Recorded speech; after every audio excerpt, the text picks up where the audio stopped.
Muy buenos días, estudiantes del primer año medio.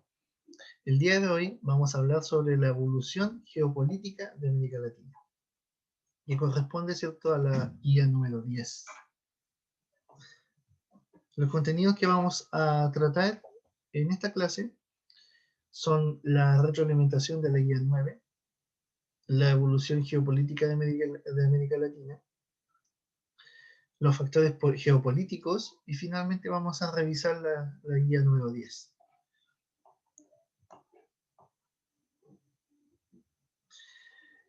Dentro de la retroalimentación tenemos que aclarar, ¿cierto?, el ítem de conocimientos previos. En la pregunta número 3 se trataba de que ustedes describieran el siglo XXI, no el siglo XX. Había un error de tipeo en donde eso daba pie para que ustedes respondieran el siglo XX.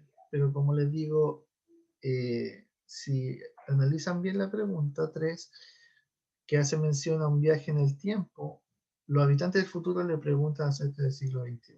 ¿Ya?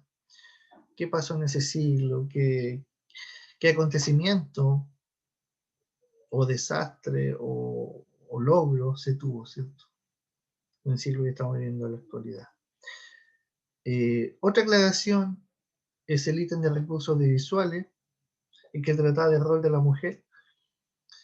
Clarificar que los cambios principales que se dieron después de la guerra, digamos, en la mujer, fueron la concientización, o sea, la mujer tomó conciencia de sus derechos sociales y políticos y luchó por ellos. Y aquí tenemos que la mujer logra el voto femenino y comienza a luchar a favor de la igualdad salarial. ¿Ya? Esos son como los grandes cambios. La mujer se inserta en el mundo laboral, comienza a tomar más protagonismo en la política y en la sociedad. Así que se aclara eso. Bueno, las cosas que fueron más valorables de la guía 9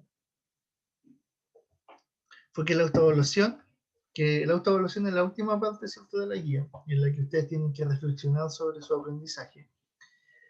Se respondió correctamente, la mayoría, salvo un pequeño porcentaje que no le respondió tan bien, así que eso me alegra, porque se está dando cuenta de que es importante ese ítem.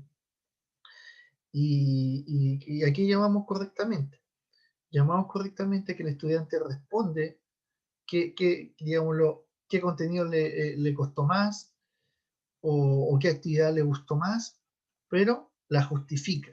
No solamente me gustó más el ítem 2 porque hay videos. Una respuesta más desarrollada, ¿ya? Así que está bien por ese lado. Otra cosa positiva es que el ítem de recursos audiovisuales también fue respondido adecuadamente. Les gustó a ustedes ese tipo de actividades, la encontraron atractiva, interesante. La mayoría mencionaba que aprendía mucho con los videos, pero no hay que abusar de los videos, o sea, las actividades tienen que estar equilibradas. Y por último, la actividad complementaria, esa actividad que era como, entre comillas, cierto, voluntaria, era un juego de 5 preguntas de la Primera Guerra Mundial, basada en esta plataforma de juego Kiss, ¿no? Me disculpan si la pronuncié mal. La mayoría se incorpora en las actividades, así que se agradece la participación y eso demuestra que se puede seguir utilizando esta estrategia. Las inquietudes, que son las cosas que nos resultaron tan bien o que podrían mejorar, ¿cierto?, que a uno como profesor le preocupan, a ustedes también deberían preocuparle, es que en el ítem de conocimientos previos, la primera actividad, ¿cierto?, ahí habían citas de autores. Habló un historiador y habló un músico. Y les costó interpretarlas correctamente. En la primera, por ejemplo, en la primera cita, se hablaba de que el siglo XX era un siglo en donde la igualdad y la justicia habían sido efímeros. y estaba entre paréntesis también en lo que significaba, pero no supieron darle la interpretación. El siglo XX, como mencionó el historiador, estos valores positivos de la humanidad fueron pasajeros, fueron como humo. Estaban, pero pasaron de largo, porque fue un siglo muy conflictivo, con muchos conflictos, batallas o guerras. Ya, por ejemplo, estuvo la Primera, la Segunda Guerra Mundial, obvio, la Guerra Fría, la cuestión social aquí en Chile. Se vivieron, estaba el imperialismo, el colonialismo a flor de piel, las potencias se luchaban por su hegemonía. Entonces fue un siglo en el que el respeto a los derechos humanos, el respeto a los valores que lo hacen a los otros vivir en paz, eh, muy rara vez se respetó, ¿ya? Y cuando se respetó fue muy pasajero, como las pausas que hubo entre la Primera y la Segunda Guerra Mundial. Y la segunda cita hablaba de que ustedes tenían que mencionar un logro y un desastre que hubo en el siglo XX, y eso aún les costó más. Tenían que poner ejemplo. ¿Cuál podría haber sido un logro? Los avances tecnológicos, que si bien en un principio cierto fueron bélicos, por ejemplo el avión, el submarino, después se demostraron como avances científicos, ¿ya? El mismo cohete que llevó al hombre a la luna, en un principio fue visto como un arma bélica. Y los desastres, ahí tienen muchos ejemplos. Eh, la Primera y la Segunda Guerra Mundial, la crisis económica de 1929, el terremoto acá en Chile, hay mucho de qué hablar. Ítem de recurso iconográfico. Ahí también les costó analizar las imágenes, sobre todo hay una imagen de unos diablos, de unos diablillos, ¿ya? Que están con un listado de personas, de mujeres, niños, civiles fallecidos. Y ahí básicamente tienen que colocar que la consecuencia, ¿cuál era la consecuencia que estaba analizando el dibujo? Las consecuencias demográficas de la Primera Guerra Mundial. Todo conflicto tiene consecuencias, pero las consecuencias más graves son la pérdida de vida, ¿ya? La sugerencia, la misma de siempre, realizar las consultas oportunamente a los profesores mediante correo electrónico. Repito, siempre son los mismos de siempre, los que opinan, los que consultan, los que, los que preguntan, ¿cierto? Me gustaría que fueran muchos más. Después de completar la guía, leer su respuesta. Eso no solamente para que ustedes se den cuenta si colocaron o no lo que tienen que colocar. También por un tema de ortografía, que acuérdense que aunque nosotros no estamos evaluando la ortografía, es vital para que se entienda la idea. De repente hay muchas faltas de ortografía que impiden que uno comprenda bien la idea. Ya vamos entonces netamente ahora a la clase. Ya pasamos la retroalimentación, ahora vamos a la clase de hoy. El objetivo de la clase de hoy es analizar la evolución geopolítica de América Latina, explicando los factores que han determinado sus límites geográficos. ¿Qué vamos a entender por geopolítica? Geopolítica es el estudio de los efectos de la geografía en la política y en las relaciones internacionales, ¿ya? Al final, la geopolítica es una palabra compuesta. Está compuesta por geografía, que es una ciencia que nosotros ya conocemos, ¿cierto? La ciencia que estudia los espacios terrestres, cómo van, y la política, bueno, es el arte de las relaciones humanas, ¿cierto? Entonces, esta fusión de estas dos ciencias da pie al estudio, ¿cierto?, de cómo la geografía afecta las relaciones humanas, cómo la geografía afecta la política, ¿ya?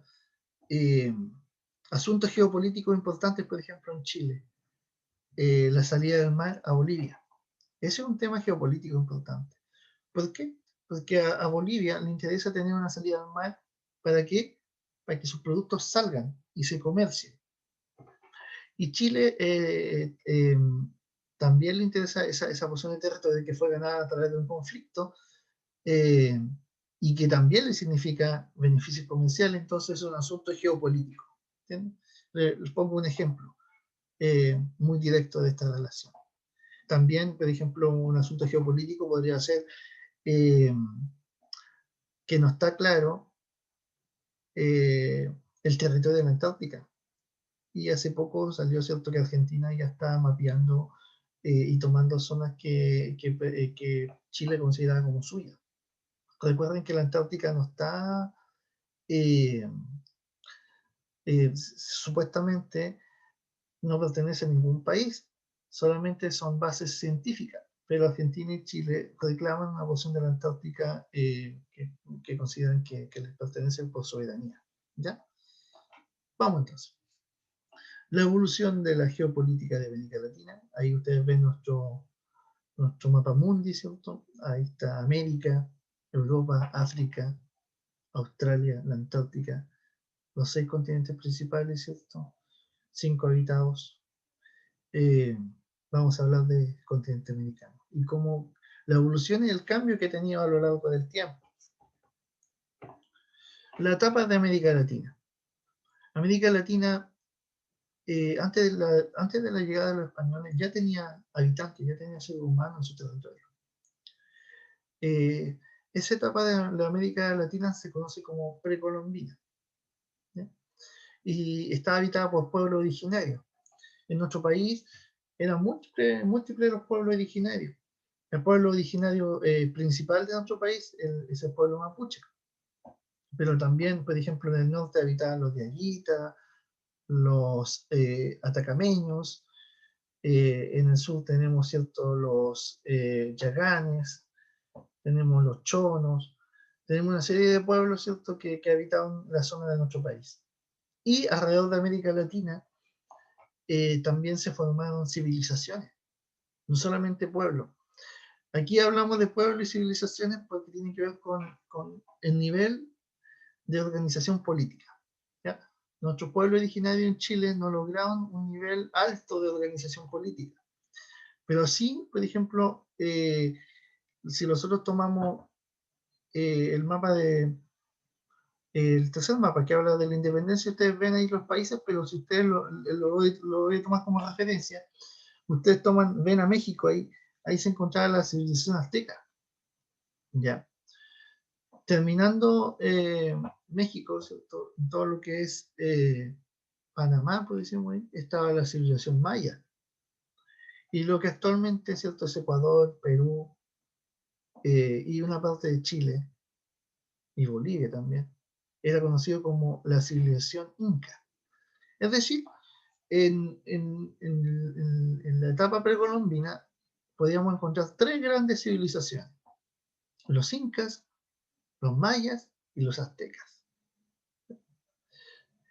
La segunda etapa es la etapa colonial, cuando ya los españoles, ¿cierto?, consolidan su descubrimiento, primero descubrimiento, después consolidan su conquista.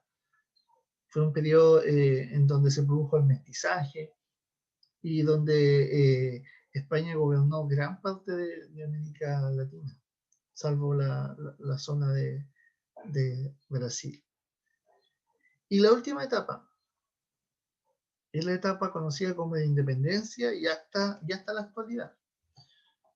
En esta etapa, ¿cierto?, surgieron los países, o lo que nosotros llamamos estados nacionales. Así que ahí, como ustedes ven, están las 3 etapas. Y cada etapa tiene una geopolítica, una división del territorio distinta. Y eso es lo que vamos a ver. Factores geopolíticos. ¿Qué factores motivaron, digamos, esta división territorial? Primero tenemos los factores culturales, que corresponden a las tradiciones y costumbres. Se hablaba de regiones culturales, ¿ya? Zonas en donde se ubicaba un pueblo originario por su clima, por su geografía, por sus costumbres. Recuerden que los pueblos originarios eran nómadas y sedentarios. Así que según esas características, había pueblos que se ubicaban, por ejemplo, en una zona desértica, como está el pueblo de Aguita, y eran sedentarios, o había pueblos que se ubicaban en los valles y eran nómadas, ¿ya? O en la costa, ¿Me entiendes? Entonces, y dependiendo de la zona geográfica en donde se ubicaban, tenían su forma de vida. Los pueblos originarios tenían una relación muy estrecha con el medio ambiente. El medio ambiente les daba todo y también les marcaba su forma de vida, desde sus casas, la forma de alimentarse, la forma de relacionarse, su religión, etcétera, sus creencias, mejor dicho. Y otro factor geopolítico destacable es el factor administrativo.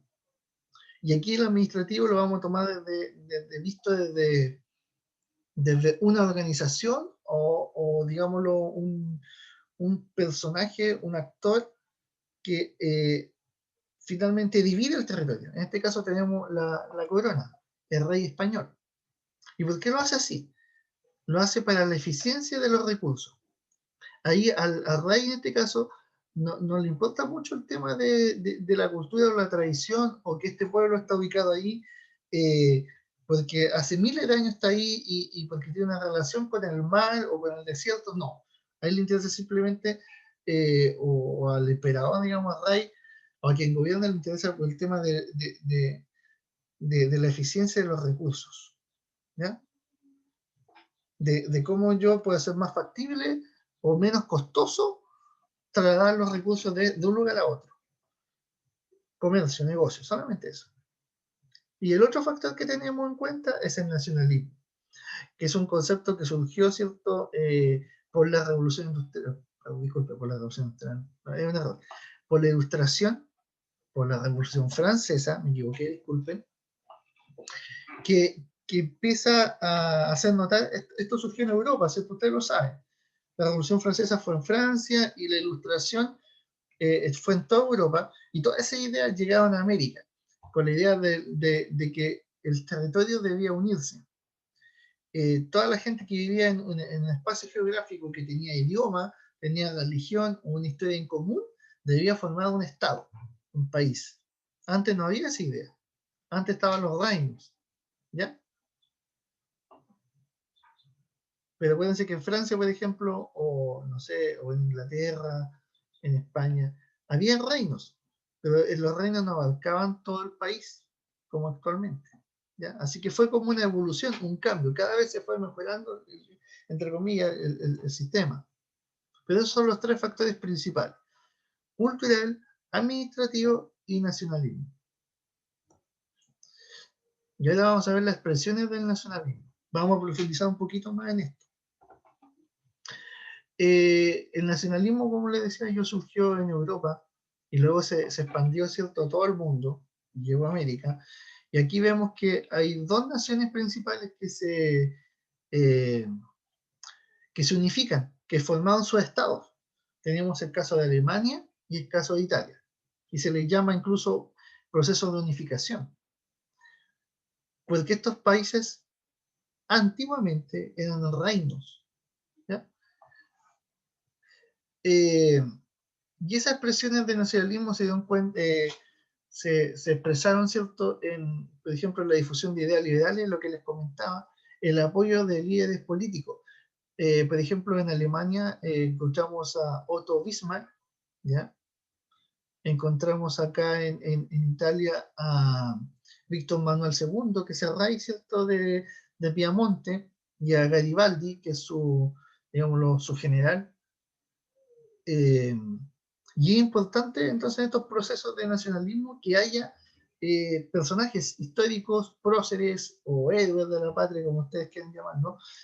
Y eso también ocurre en América, ¿ya? Con O'Higgins, con Carrera, con Rodríguez, con San Martín, con Bolívar. O sea, tenemos muchos personajes.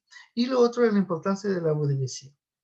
La burguesía, como ustedes saben, es una clase social, ¿cierto?, que actualmente podría ubicarse en la clase media, alta, incluso, que es la burguesía era la clase comerciante que empezó a influir en los sectores más bajos para que se levantaran contra los reyes o contra el abuso. Entonces, la burguesía tomó un papel importante en dirigir estos movimientos. el apoyo de la burguesía económicamente fue importante. ¿Ya? Ahora, dificultades de los estados nacionales en América. Ahora los pasamos a América. Ya hablamos de Europa, ¿cierto? Y de cómo surgió el nacionalismo. Ahora hablamos cómo estos países que se formaron, estos estados nacionales, después de la independencia de América, tuvieron dificultades. El primer problema fue el debate entre el centralismo y el federalismo. Estos son sistemas de gobierno. El centralismo, por ejemplo, es el sistema de gobierno que tenemos en Chile, en la cual eh, hay solamente un sistema de gobierno, un Estado, ¿no? Los poderes legislativo, judicial, ¿cierto? Y ejecutivo están en la capital, y la capital, digámoslo, manda en todo el territorio. Existe un poder, digámoslo así, central. En cambio, en el federalismo eh, se forman estados, o podríamos, nosotros le llamamos regiones acá, pero en otros países, como por ejemplo en México, Argentina, Estados Unidos, son estados.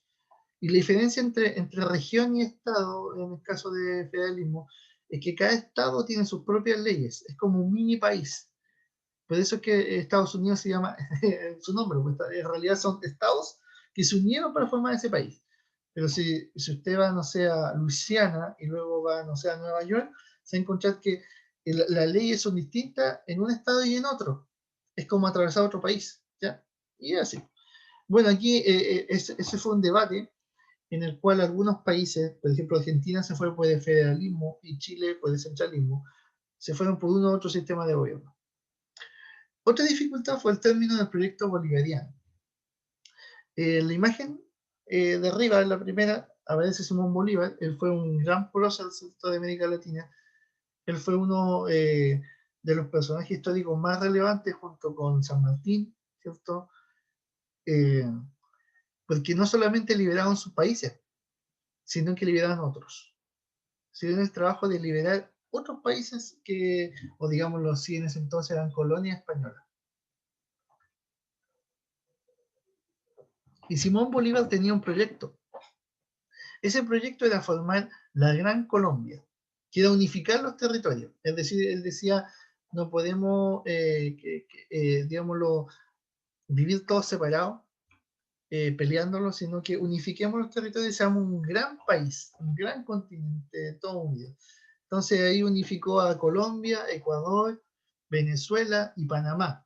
4 países lo unificó en un proyecto, pero ese proyecto fracasó debido a las diferencias que habían entre los países que se estaban formando y como ustedes se dan cuenta, entonces eso da pie para que acá en nuestro continente hay diferencias regionales, culturales podríamos decir. A pesar de que todos hablamos el idioma español, de que todos fuimos dominados por la corona española, tenemos diferencias regionales importantes que nos permiten que lo unamos. Otra dificultad fue los conflictos entre las nuevas naciones. Ahí tenemos la guerra del Pacífico, la guerra del Chaco. O sea, no solamente Chile tuvo un conflicto con Perú y Bolivia, sino que en la guerra del Chaco, ¿cierto? Bolivia contra Paraguay. También está el conflicto de la Triple Alianza entre que Paraguay, o sea, tuvo que pelear contra Argentina, Bolivia y Brasil. Entonces, como eran países recién nacidos, podríamos decir, se están delimitando sus fronteras. Y la forma de solucionar a veces la delimitación de esas fronteras fue a través de la violencia. Intervención extranjera. España le declaró la guerra a Perú y trató de invadirlo. Y Chile en solidaridad, ¿cierto?, se unió a Perú y bueno, España bombardeó los puertos de Valparaíso y el Callao en Perú. Y aquí tenemos la actividad,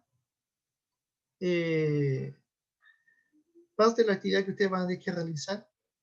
Me estoy adelantando un poquito, pero bueno, este es un mapa del Tahuantinsuyo. Tahuantinsuyo es el imperio inca, ¿ya? Y, por ejemplo, aquí hay preguntas que a mí me hubiera gustado hacérselas en la clase en su momento. Lamentablemente no se pudo. ¿Qué pueblo habitaba en América del Sur antes de la conquista española? Ahí ustedes tienen varios ejemplos de los pueblos originarios, como yo les decía, los aztecas, los mayas, los incas, el pueblo mapuche, ¿cierto? Los guaraníes, etc. ¿Con qué criterios cree que se realizó la división de regiones del territorio del Tahuantinsuyo?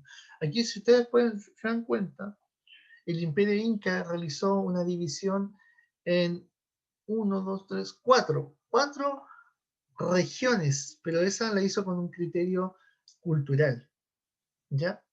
Por ejemplo, la región del Chichansuyu, que es la costa, ahí no separó los pueblos, ahí se encontraba un pueblo originario costero y no lo trasladó a otro lugar, sino que ahí estableció una región cultural.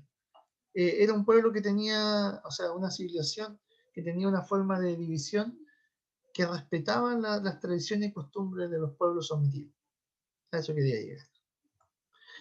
El siguiente mapa, el siguiente mapa habla de la colonia. Es un mapa colonial, ¿cierto? Del dominio español, y dice cuál es el nombre de los virreinatos durante la colonia. Entonces ahí claramente parece cierto que según la simbología del mapa hay 4 virreinatos principales. Está el virreinato de Nueva España, que actualmente México, ¿cierto? El virreinato de Nueva Granada, donde actualmente está Colombia, Venezuela. Está el virreinato de Nueva Castilla, o mejor dicho, conocido como virreinato del Perú. Y ahí ustedes ven que hay países actuales como Perú, Ecuador, ¿cierto? Y finalmente está el virreinato del Río de la Plata, que actualmente es Argentina. ¿Con qué criterio crees que se realizó esta división? Con un criterio administrativo, netamente administrativo. ¿Sí? Aquí se olvidó un poco el tema de los pueblos, o sus tradiciones, sus diferencias, ¿no? Aquí netamente pesó el tema de la distancia, el tema de la ubicación geopolítica, como les digo yo, la conveniencia de los puertos, y se estableció. Y aquí se le llamó virreinatos, no se habla de regiones, se habla de virreinatos, ¿ya? Hay un nuevo nombre a esa división espacial. Y finalmente tenemos el mapa actual, ¿cierto?, de América Latina. Y dice el nombre de los países que existen actualmente en América Latina.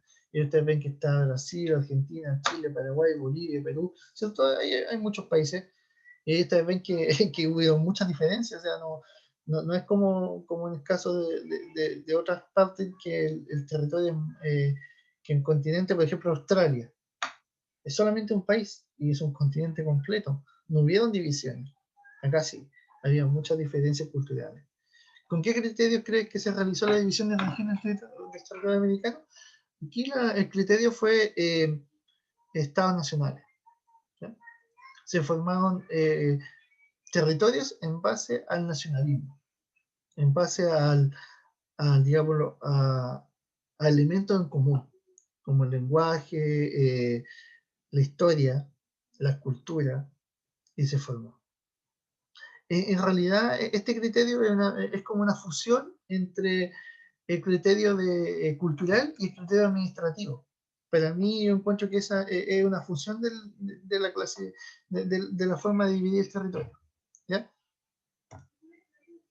Y aquí les repito la pregunta: ¿cómo se han determinado los límites geopolíticos de América Latina? Acuérdense que se han determinado por 3 razones, ¿cierto? Criterio cultural, criterio administrativo y criterio nacionalista, ¿cierto? Y formación de estados nacionales.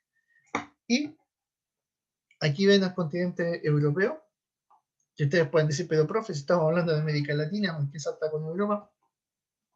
Pero aquí más que nada mostrarles que también ocurrió lo mismo. Bueno, en realidad, si ustedes analizan bien la historia, en realidad fue Europa primero la que comenzó esta evolución geopolítica, la que yo estaba comentando, y luego esta idea se exportó a América, porque América fue una colonia.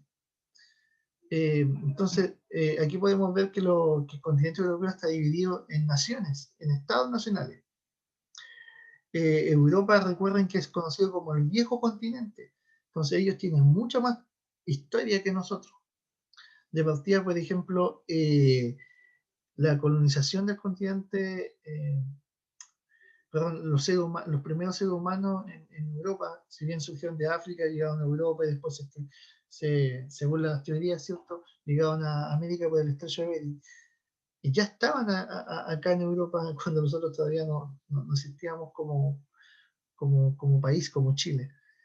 Y en el caso europeo formaron sus naciones mucho tiempo antes que nosotros.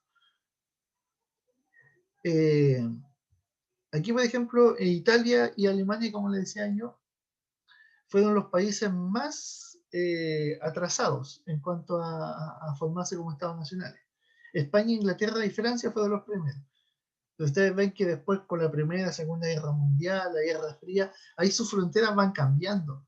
¿Ya? La geopolítica de los países podríamos decir que se modifica, se adapta por estos conflictos bélicos que hay durante el siglo XX y también por los tratados. ¿Ya? Los tratados entre los países de repente zanjan o definen fronteras y así se evita llegar a un conflicto. Vamos a revisar la guía. ¿Ya? Así que voy a dejar de compartir. Dejar de compartir. Y ahora voy a compartir la guía. Ya. Esta es la guía que ustedes van a desarrollar. Tiene 34 puntos. Están los mismos correos, ¿cierto? Los plazos para los horarios de consulta. Y aquí están los mapas que ustedes tienen que analizar. El mapa de Tahuantinsuyo, el mapa colonial y el mapa de América Latina. Es importante que analicen muy bien la simbología, que analicen muy bien, ¿cierto?, lo que dice el mapa en cuanto a los territorios para que puedan responder a esta tabla.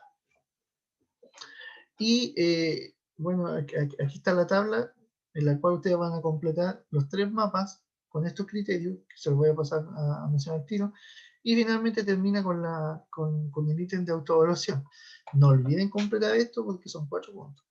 Entonces, por ejemplo, en la organización territorial del mapa Tahuantinsuyo tenemos que fue, ¿cómo se organizó el territorio?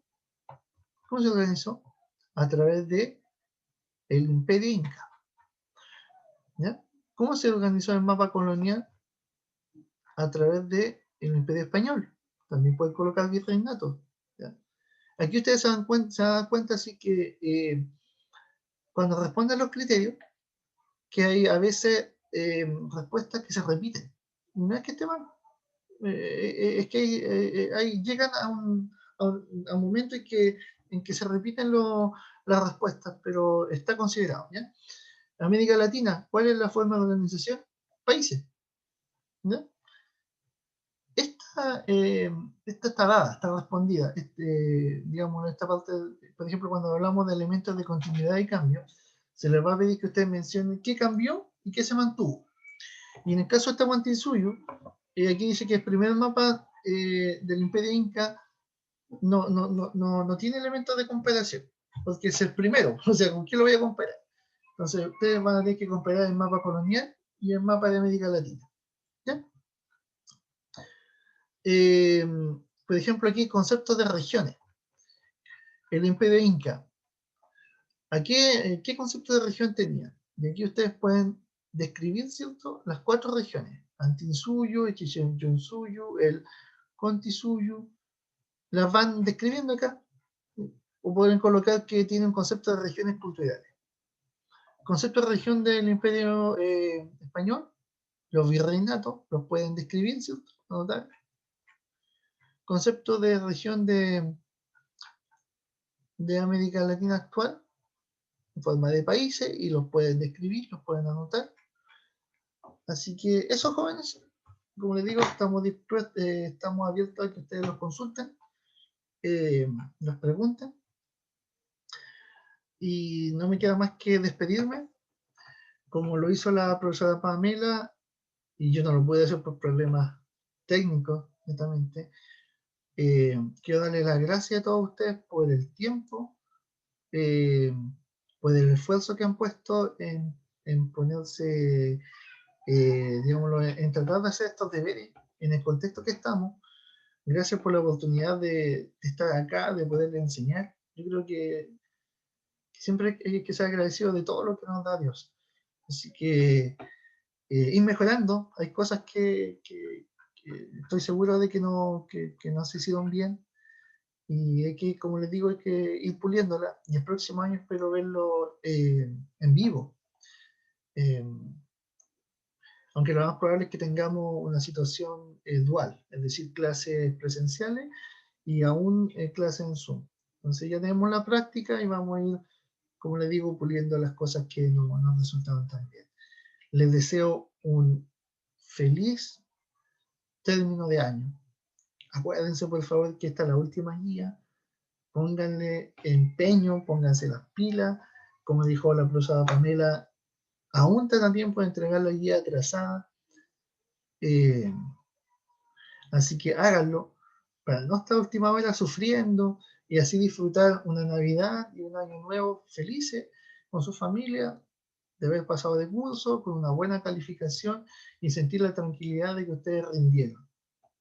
¿Ya? Por mi parte, eso es todo. Así que un abrazo, cuídense, que estén muy, pero muy bien. Saludos a sus familias también.